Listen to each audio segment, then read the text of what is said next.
Ini gue. Kasus tuh tahu ini gak sih si Will Smith? Siapa dia? Itu loh Hollywood. Hollywood ya, artis Hollywood, Oh, iya, Beb. dia penyanyi apa main film? Main film. Main film apa? Man in Black tahu dong. Oh iya. Nah kan Desi kan punya anak, Willow Smith namanya kan cewek tuh. Nah kemarin tuh kan dia sempat come out as a bisexual kan.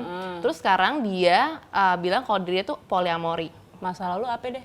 Gak ada sih, cuma aku tuh penasaran aja kayak misalnya polyamory itu apa sih? Karena aku tuh, ini kan banyak banget nih. Sekarang banyak Sebutan, istilah-istilahnya, ono ini, ada trouble, ada apaan Iya. gitu. Padahal pengennya ya udah nggak dua kepala doang. Iya, Ya kan? Padahal kemarin kita udah ngomongin masalah pernikahan kan. Bener.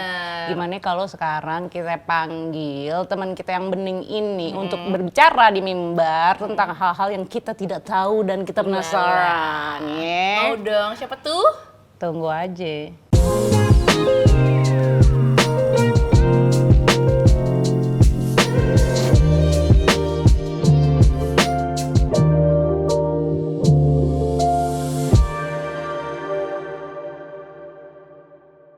Hai Kal, terima kasih sudah datang di sofa kita hari ini. Nah, gue mau tanya nih, lu tuh kan seksolog kan, Dokter Haikal Ansari. Ya. Terus sebenarnya lu sekolahnya apa sih? Yang lu pelajarin tuh apaan?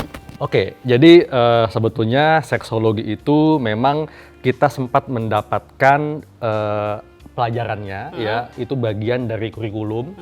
Namun memang tidak mendalam gitu. Dan gua ya ini lebih akrab ya.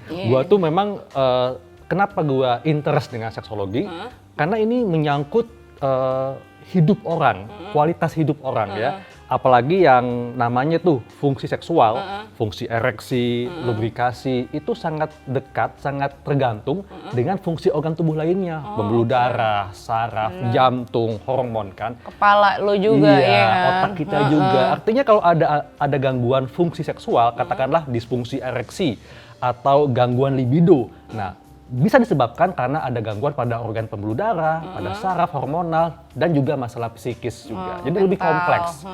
Itulah yang membuat gua tertarik dengan seksologi ini. Karena seseorang nih ya, atau siapapun yang kehidupan seksualnya bahagia, harmonis, dia akan lebih produktif, lebih optimis menjalani hidup. Makanya akan lebih baik kualitas hidupnya. Kayak ada nyengir-nyengir nih. Kenapa lu nyengir-nyengir? Enggak, kayak itu benar banget Kak. Kalau nggak punya kehidupan seksual ya lemes Kak tiap hari. Karena sama kayak makanan, pakaian, rumah itu kan kebutuhan dasar. Betul. Termasuk juga si ini ya. Oh iya, itu seks itu penting. basic banget, kebutuhan dasar banget. Kemarin kita tuh udah ngomongin tentang pernikahan yang begitu dalam. Apa sih yang pernikahan pernikahan ideal itu bagaimana? Pernikahan yang bahagia itu gimana? Nah sekarang kan di dalam dunia yang modern ini, digital, sementara gue fosil, WA aja kagak punya, ya kan? Relasi hubungan intim atau pernikahan atau hubungan dua orang lah. Dulu kan dua orang nih. Nah sekarang tuh jadi banyak gitu. Istilahnya sampai gue nggak ngerti itu tadi apa tuh? Polyamory. Nah polyamory. Tuh menurut lo kenapa ada perubahan ini gitu? Berarti kan ini apa sih? Bukan habit orang ya, tapi manusia gitu. Jadi kenapa ada muncul hubungan poliamori ya? Karena ini berjalan seiring dengan perkembangan manusia. Manusia itu adalah makhluk yang cair, ya. Lo padat. Karena gini ya, karena pernikahan yang konvensional ya, yang seperti yang dilakukan oleh bapak ibu kita, kakek nenek kita, itu kan hubungan yang memang kalau menurut gua nih itu konsensusnya tidak banyak gitu, dan sifat alami manusia akan mengalami kejenuhan ya, atau mungkin ada salah satu pihak yang tidak terpenuhi keinginannya. Apalagi kan kalau zaman bapak ibu kita kan itu konservatif ya, jadi perempuan itu hanya sebagai objek seksual, semua keputusan ada di laki-laki. Bahkan sebetulnya sampai saat ini pun kita masih banyak dari kita yang memegang sistem sosial patriarki, Iya. di mana laki-laki itu yang memegang peranan semuanya lah, dominansi, Iya. gitu. Nah, makanya poliamori ini sebuah semacam bentuk hubungan yang bisa mengakomodir semuanya. Oke. Betul tadi ya, bahwa dalam hubungan poliamori ini suatu bentuk hubungan yang melibatkan beberapa orang Iya. dalam satu waktu yang sama, tapi bentuk hubungannya romantis, melibatkan perasaan, emosional, dan tidak hanya seks doang. Iya. Gitu. Nah, sebenarnya kalau dari dulu sih memang udah ada ya bentuk-bentuk relasi yang bukan cuman dua orang doang, Iya. dalam keyakinan tertentu dari zaman dulu. Iya. Yunani kuno juga ada gitu. Ini bahaya gak sih? Maksud gua bagaimana itu bisa berdampak dengan kehidupan kita gitu, secara kesehatan mental yang tadi lo balikin lagi. Oke. Memang hubungan poliamori ini belum banyak diterima, apalagi oleh masyarakat kita, karena memang dianggap tidak sesuai norma yang berlaku, gitu. Tapi bukan berarti hubungan ini hubungan yang dapat dikatakan hubungan yang salah, karena semua orang itu memiliki keinginan ya yang memang mesti diakomodir. Betul. Gitu. Jadi artinya kita nggak bisa melakukan judging, wah ini hubungan yang salah, ya. Karena hubungan poliamori itu kalau menurut gua ya, itu lebih terhormat dibandingkan selingkuh. Oh, Nah, kalau selingkuh kan lo cheating betul. kan, berarti lo ngomong. Jadi ini kita mesti tahu dulu ya, bahwa yang namanya bentuk hubungan itu ada dua tipe. Hubungan yang komitmen dan non-komitmen atau casual. Hubungan yang komitmen atau committed itu mulai dari pacaran, tunangan, dan menikah. Dan ini pun dibagi dua lagi. Ada yang eksklusif, monogami, dan non-eksklusif atau Stereo. non-monogami. Iya. Tapi non-monogaminya konsensual, berdasarkan kesepakatan. Nah, contohnya apa? Open relationship. Kemudian swinger, poligami, polyandry, polyamori, ada threesomes dan unicorn. Ya. Nah, Nyeruduk betul. lo ya. Terus tipe hubungan kedua itu tipe casual, ya. Jadi contohnya friend with benefit, Iya. fuck buddy, ya. Kemudian one night stand, itu yang casual, gitu. Itu gue sih mikirnya gini kan, gue fosil kan. Terus dengan dunia digital ini yang set gitu, itu kan lu ketemu sama orang tinggal colek gitu, ya udah akhirnya pak gitu kan. Nah sementara kalau gue dulu ya elah ngopi dulu, ya kan, bisa ngapain, nelponnya kayak itu lagi di Yang Tempat muter-muter umum, ya. masuk box iya, dulu ya. bapak gue dulu yang ngangkat gitu, kayak gitu kan. Kalau yang gini kan Iya. sekarang lu bener-bener tinggal ngek gitu. Iya, iya. Itu maksud gue bahaya. Gue aja suka ketakutan, maksudnya lo kan harus misalnya berbagi bantat, tadi lo bilang kan fuck buddy gitu kan, ini birahi gue lagi gini, ya udah gue habak aja nih orang. Butiko. Iya. Kalau yang butiko. Nah gimana itu secara apa ya, bukan Dampaknya- profesi, keamanan lo, keamanan bukan cuma secara fisik, mental, tapi juga ini lo kan punya, lo bagi misalnya bagi foto apa segala macam. betul. Oh ya aku lagi mandi, cepret Iya, gitu. iya. Mana ada dulu gue lagi mandi aja lo ngapain. Bikin foto dulu ya, Iya foto dulu, nih, pakai two style apa sih? ya. Gue jadi bingung Iya. dalam dunia gue yang sekarang gitu. Nih apakah memang manusia tidak cukup dengan apa yang dia punya nih sekarang? Kayak misalnya gini ya, gue kawin sama lo gitu kan, terus gue udah makin tua nih, ubanan tadi udah dihitungin sama dia tuh uban gue berapa. Terus tiba-tiba ketemu dia gitu, terus dia bilang, mama gimana kalau kita gitu kan? Lah kan gue bilang, gue udah sama lo bertahun-tahun, tiba-tiba lo meminta sama orang lain. Iya. Gimana gitu hati gue, mana orangnya? Gue telu lo ntar lo. Nah, makanya ini penting banget ya untuk Ya. kita semua paham bahwa yang namanya suatu hubungan itu mesti dibangun dari 3 hal. Pertama adalah adanya kesepakatan, ya. Yang kedua, sama-sama diinginkan, tidak ada keterpaksaan. Oke. Dan yang ketiga, no cheating, selingkuh. Nah, jadi cheating ini sama seperti korupsi, dia membohongi. Kalau poliamori itu misalnya nih suami istri, kemudian suami atau istrinya menjalin hubungan dengan orang lain. Ya. Tapi mereka sama-sama tahu, mereka sepakat, setuju. Nah, itu bukan selingkuh namanya. Yang dikatakan selingkuh itu cheating kalau misalnya nih si suami kencan dengan orang lain, tapi si istri nggak tahu. Oke. Itu Ya, selingkuh, itu selingkuh. itu jahat, Ya. membohongi. sama seperti korupsi. Tapi kalau poliamori tahu dan setuju. Artinya gini, kalau poliamori ini pasangan kita membolehkan pasangan lainnya untuk berbagi cinta. Gitu. Berbagi cinta. Berbagi cinta. Iya. Betul, tunggu. Berarti ini agak beda dengan kalau open relationship ya? Berarti open relationship Beda. apakah dia melibatkan cinta dan rasa dan emosi itu? Nah, ini bagus banget pertanyaannya ya. Kalau hubungan yang terbuka atau open relationship itu memang dia hanya sebatas hubungan seks, tidak melibatkan perasaan emosional. Jadi artinya misalnya nih suami istri ya sepakat suami atau istrinya menjalin hubungan dengan orang lain tapi sebatas seks, tidak melibatkan perasaan emosional, itu open relationship.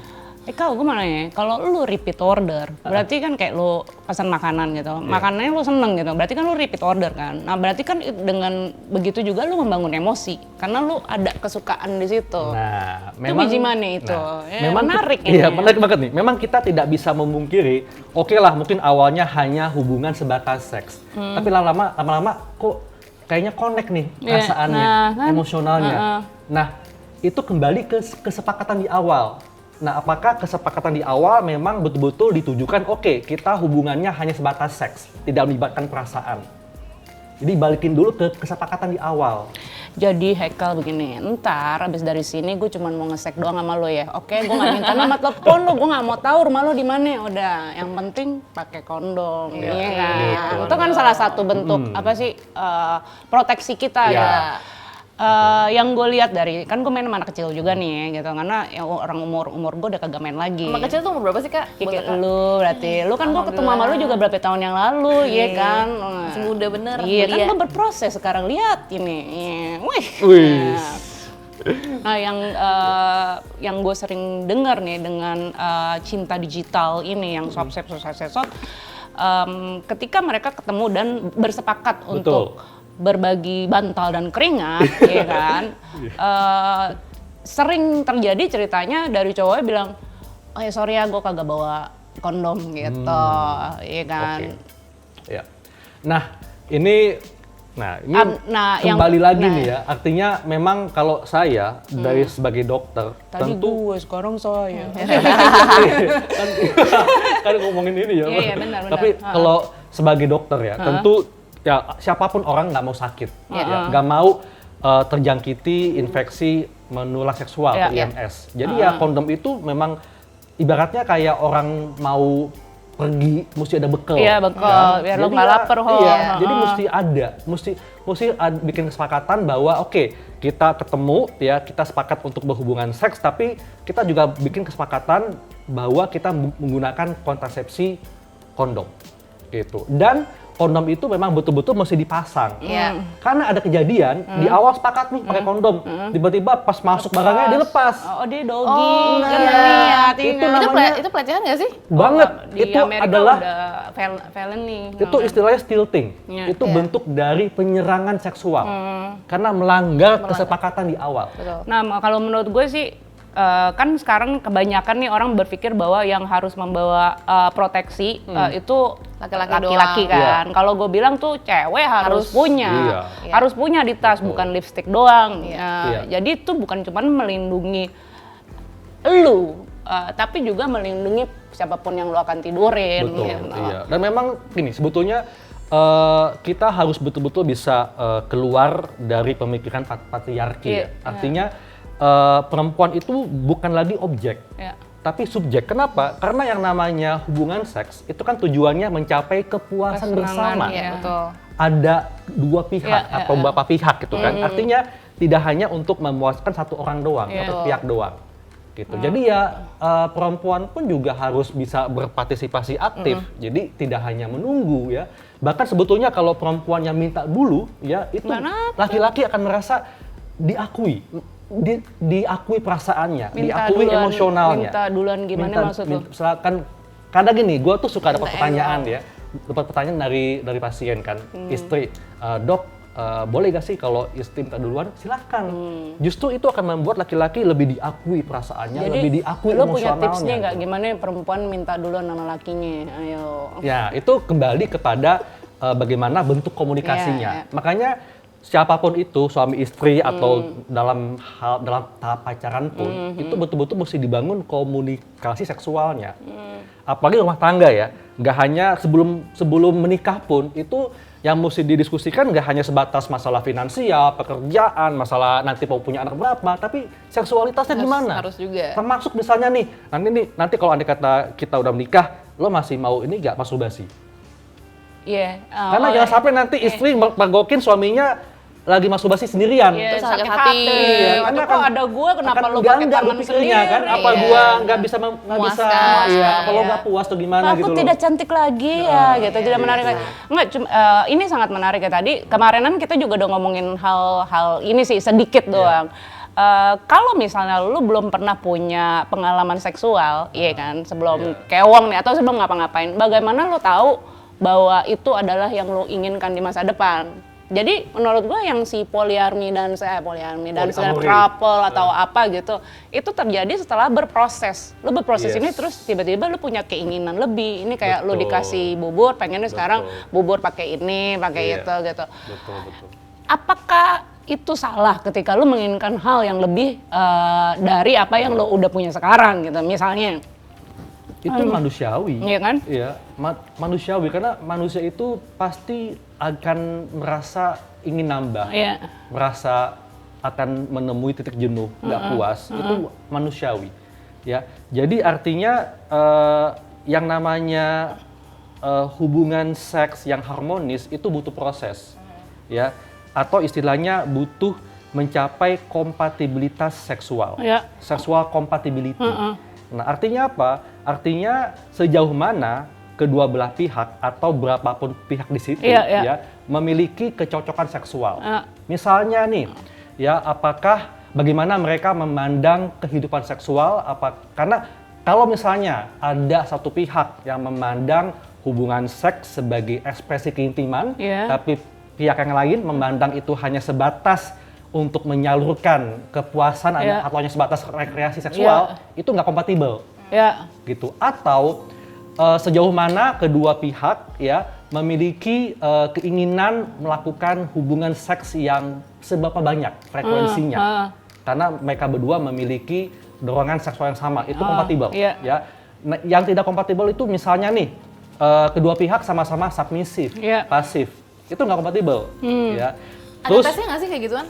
Nah itu tesnya itu butuh waktu, butuh proses. Jadi makanya mereka yang baru pertama kali membina hubungan atau baru pertama kali melakukan hubungan seks itu pasti tidak akan langsung kompatibel.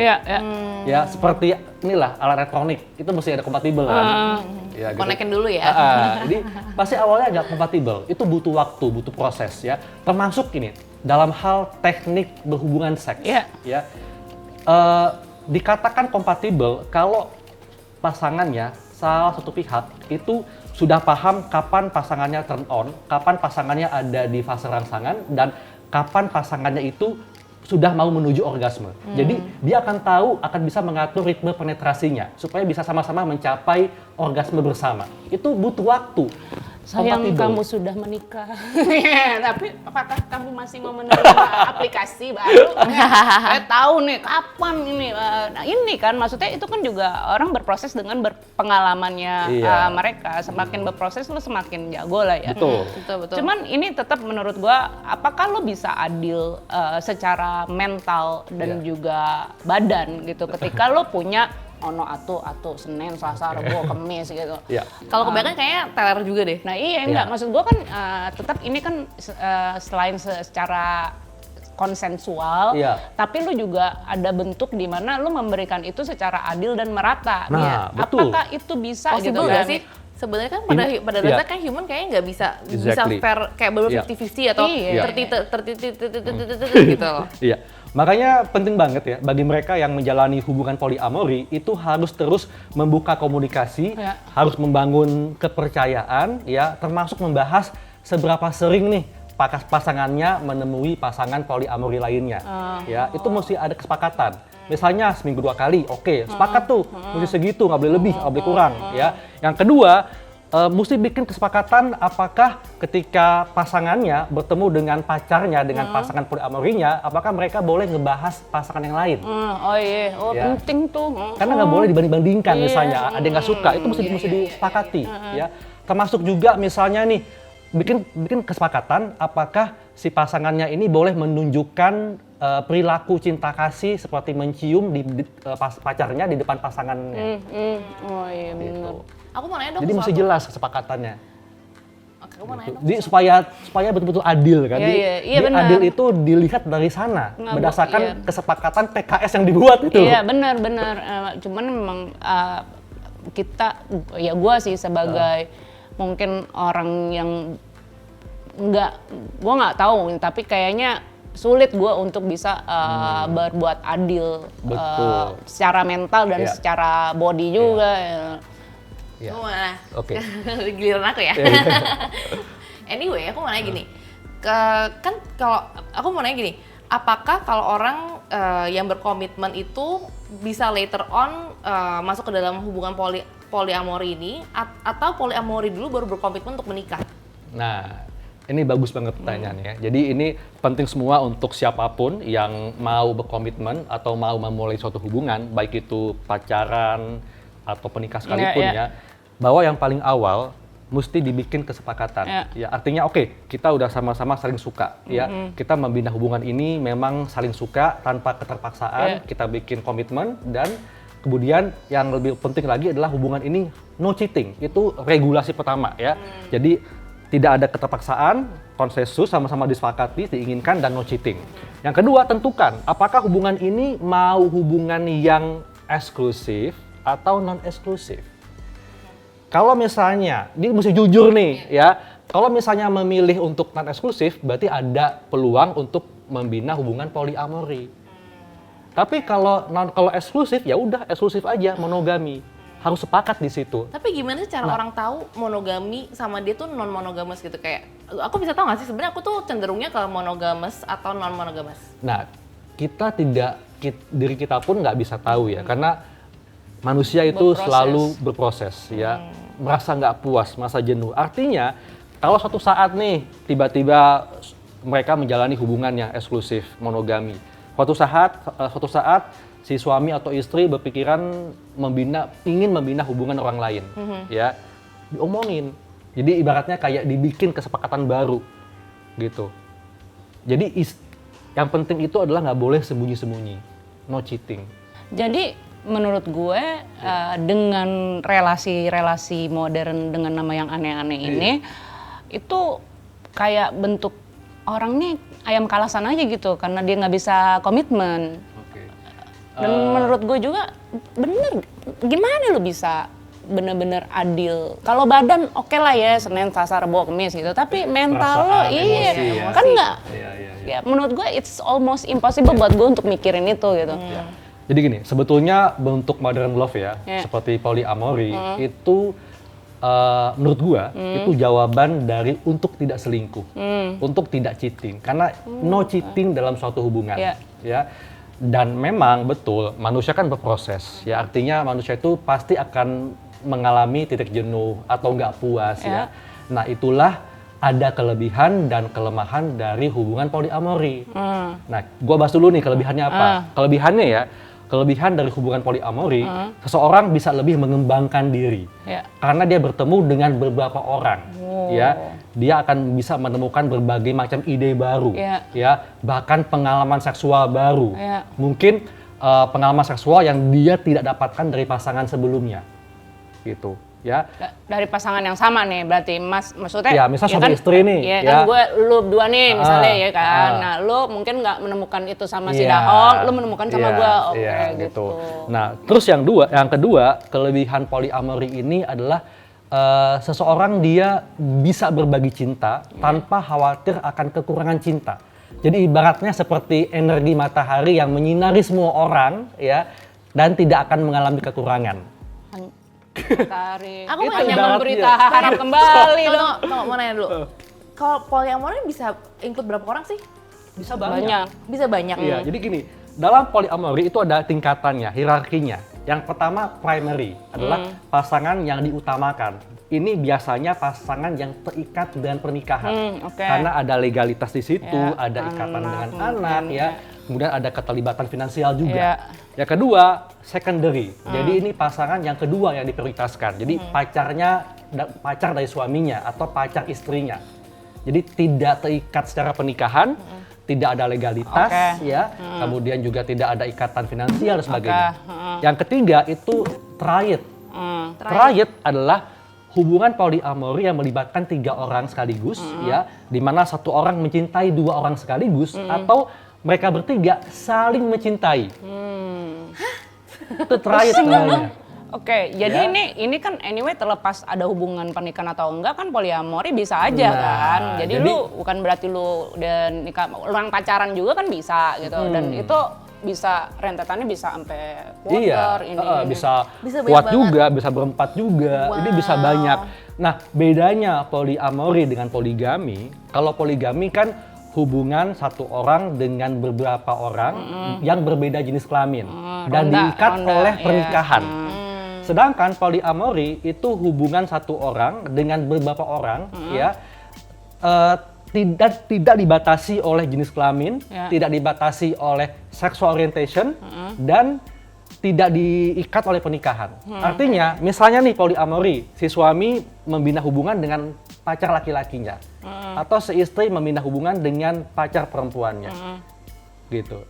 Itu salah satu bedanya poliamori dengan poligami. Pusing gue. Oke. Kalau open relationship, open marriage itu beda gender atau sama gender? Nah, kalau yang tadi itu dia umumnya beda gender, ya, tapi sebatas seks doang. Sebatas seks doang. Tidak melibatkan perasaan emosional. Jadi gendernya harus beda? Umumnya beda. Umumnya beda, oke. Gitu. Karena gini, kalau misalnya nih kita membahas tentang sexual orientation ya, ini ngejam dikit ya, itu tidak sebatas ketertarikan secara jenis kelamin, tidak sebatas ketertarikan secara seksual, tapi melibatkan perasaan, emosi, otak dan sebagainya, gitu. Gue selalu pikir sih kalau lo repeat order ya, itu almost impossible lo nggak punya perasaan gitu, karena kan lo suka kan, iya kayak ya gue suka nih sama lo, gue ngobrol gitu ya kan, gue seneng lagi, ya udah lo gue telepon lagi dong gitu kan. Tapi menurut aku emosi bisa dipisahin sih, menurut aku. Menurut aku pribadi. Jadi betul Kak Su ya, ini salah satu kelemahan dari poliamori adalah cemburu. Meskipun sudah ada kesepakatan di awal, tapi cemburu adalah sifat alami manusia, itu tidak bisa dihindari.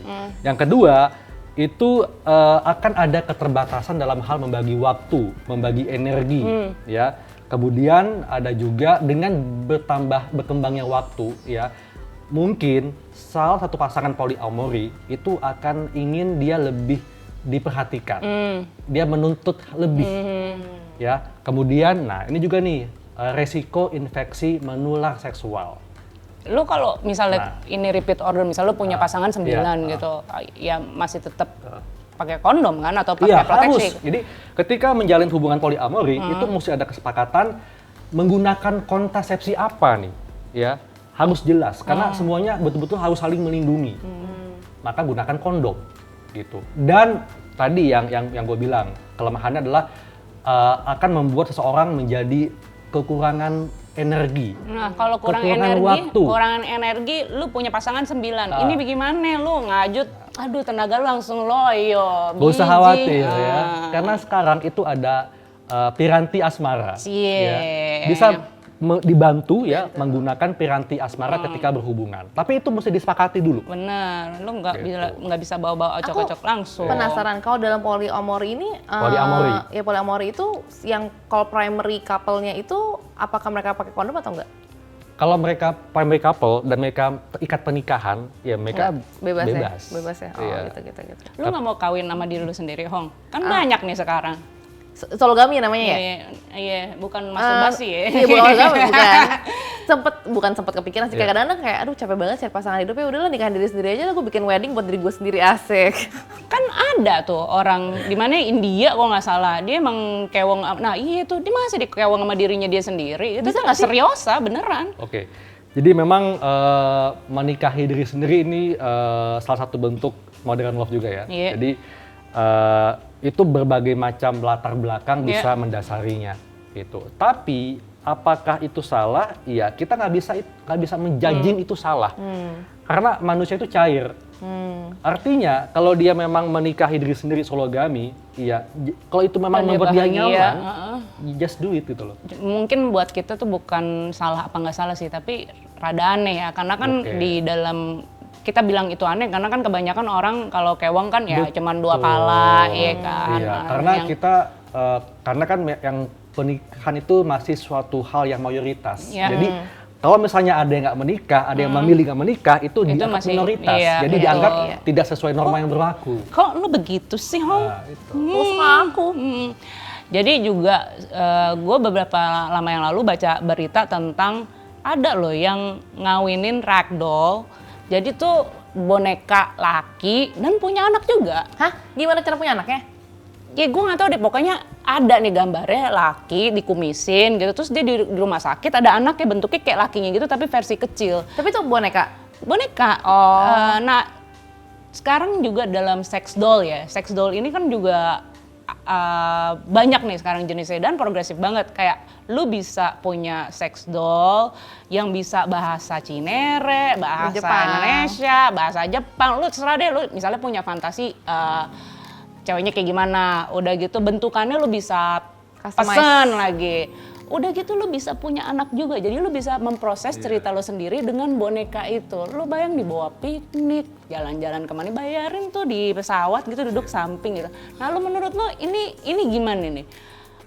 Buat kita orang kan juga, lu kok bawa boneka kemana-mana, ajak ngomong satu komunikasinya satu arah lagi, bisa juga sih di setel. Jadi gini, kalau ini menurut gua ya, bahwa kita itu punya hak penuh otoritas atas tubuh kita sendiri, atas pemikiran kita juga. Bahkan ketika kita sudah menikah pun, ya tetap tubuh kita punya kita sendiri. Artinya nih suami istri menikah ya, istrinya gak mau hamil, ya jangan dipaksa. Karena tubuh istri ya punya dia istri sendiri gitu loh.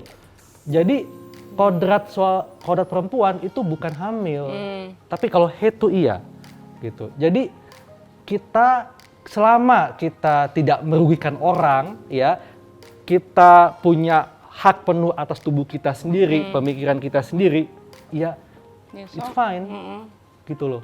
Ya intinya yang penting kagak ngerusak diri lo, nggak ngerusak hidup orang lain. Betul. Orang lain mau ngomong apaan, ya udah. Masalahnya karena kita ya memang gini ya, salah satu hal yang tanpa kita sadari ya, kalau kita melakukan hal yang berbeda dengan kebanyakan, itu kita suka menjadi sasaran atau korban manipulasi emosi.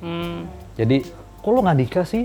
Lo kenapa? Trauma itu bentuk dari manipulasi emosional.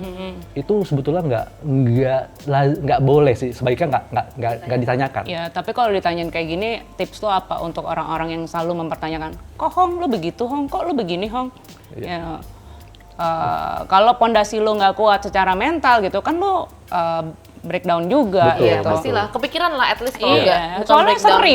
Iya, Dan sering. biasanya bahkan datang dari yang paling deket lagi, dari keluarga lu gitu. Iya. Makanya ini juga salah satu hal yang selalu gua garis bawahi ya, bahwa dengan berkembangnya zaman ya, semua orang itu udah paham bahwa dia punya hak penuh atas tubuhnya sendiri, otoritas penuh atas pemikirannya sendiri. Jadi beberapa statement yang nggak boleh kita tanyakan, misalnya nih, udah nikah belum, udah punya anak belum, atau katakanlah misalnya nih Kak Susu datang dengan anak kecil ya, terus datang ke gua, terus gua bilang, anaknya lucu ya, anaknya umur berapa? Kan bukan anak Kak Susu, itu nggak boleh. Gue langsung mikirin, kapan gue bawa anak kecil ya? Itu nggak boleh. Jadi memang. Ini anak kecilnya. Jadi itu memang kita mesti coba biasakan bahwa sama hal seperti kita nanya berapa sih berat badannya, usia berapa sih gitu loh. Itu sudah saatnya kita nggak boleh semena-mena bertanya seperti itu. Basa-basi yang nggak penting ya? Yes. Ini pertanyaan yang menurut aku pun sendiri menanyakan ini beberapa kali ke diri aku sendiri. Gimana sih caranya untuk kayak orang-orang kayak aku yang kayak pengen explore tentang skema-skema relationship ini gitu loh. Gimana cara nanyain ke orang ke calon pasangan aku bahwa ada possibility nggak sih sebenarnya tanpa harus menyakiti perasaan atau untuk menjaga relationship itu sendiri gitu loh. Iya, tanya. Di open, buka diskusi. Kalau gitu. misalnya ditolak langsung gimana ya? Iya, jadi itulah salah satu hal yang mesti kita pelajari bagaimana menata kalimat, mengelola Iya, kalimat, benar itu. supaya diskusinya itu akan berjalan lebih baik. Oke. Gitu. Jadi bagaimanapun caranya, karena kita lah yang tahu bagaimana kita berkomunikasi dengan pasangan kita kan. Nah, ketika kita ingin membuka komunikasi tentang peluang untuk menjalin hubungan dengan orang lain, atau katakanlah kita punya fantasi ingin melakukan hubungan seks bertiga, threesomes, tetap mesti dibuka diskusinya. Apakah itu betul-betul bisa disepakati bersama atau tidak? Iya. Nah, kalau sepakat ya bikinlah borderlines-nya, boundaries-nya, Boundaries, batasannya ya. ya. Nggak Termasuk boleh cium. ya, kapan, di mana lakukannya, kemudian kontrasepsi apa yang akan digunakan, ya, gitu. Kemudian apakah nantinya akan melibatkan emosional atau perasaan? Jangan repeat Apakah hanya order. sebatas seks doang? Iya, benar. Atau ikut melibatkan emosional dan perasaan? Itu mesti dijelas, harus jelas. Ya, yang jelas sih orang nikah ada yang nggak berhubungan seksual, orang yang berhubungan seksual juga ada yang nggak ada Nggak cinta, iya kan? Buffalo gathering. Jadi ya cinta sama Ewita atau pernikahan bisa nggak ada urusan semua gitu. Cuman yang penting lu main aman, nyaman, dan lu bisa seneng-seneng, bener kan? Setuju. Nah jadi nih gimana nih kita bawa Hekel sekarang kemana kita culik gitu ya kan? Karena nih kayak sesinya kurang nih. Gimana udah gue pakai minyak wangi, enak-enak. Afrodisiak ya? Iya, tapi dia tadi biasa-biasa aja sih. Hari ini aku merasa pertanyaan aku banyak banget tentang skema-skema relationship itu terjawab dengan belum sepenuhnya, tapi menurut aku udah punya bayangan yang cukup jelas ya untuk memulai apabila aku punya skema yang lain yang ingin aku propose gitu ke pasangan aku. Nah, terima kasih banyak Dokter Hekal Sama-sama, ya. Dan gue juga dengan segala kefosilan gue dengan ini terbantu sekali dengan datangnya lo. Nanti kita culik. Tapi tetap milenial loh jiwanya kan? Oh, iya. Pasti, harus. Walaupun uban udah banyak. Terima kasih banget ya Sama-sama, udah datang sini. Akasu. Mudah-mudahan besok-besok kita bisa Siap. ketemu Ngobrol lagi lagi di sesi yang lebih panjang. Siap. Ngosek, ngobrol seputar seks, hasil kolaborasi antara Magdalene.co dan Laci Asmara. Didukung oleh Vivo dan Sensitif by Danpack Pharma. akhir kata, kenalin badan. Senang-senang kemudian, malu bertanya, Sesat di ranjang. Deh.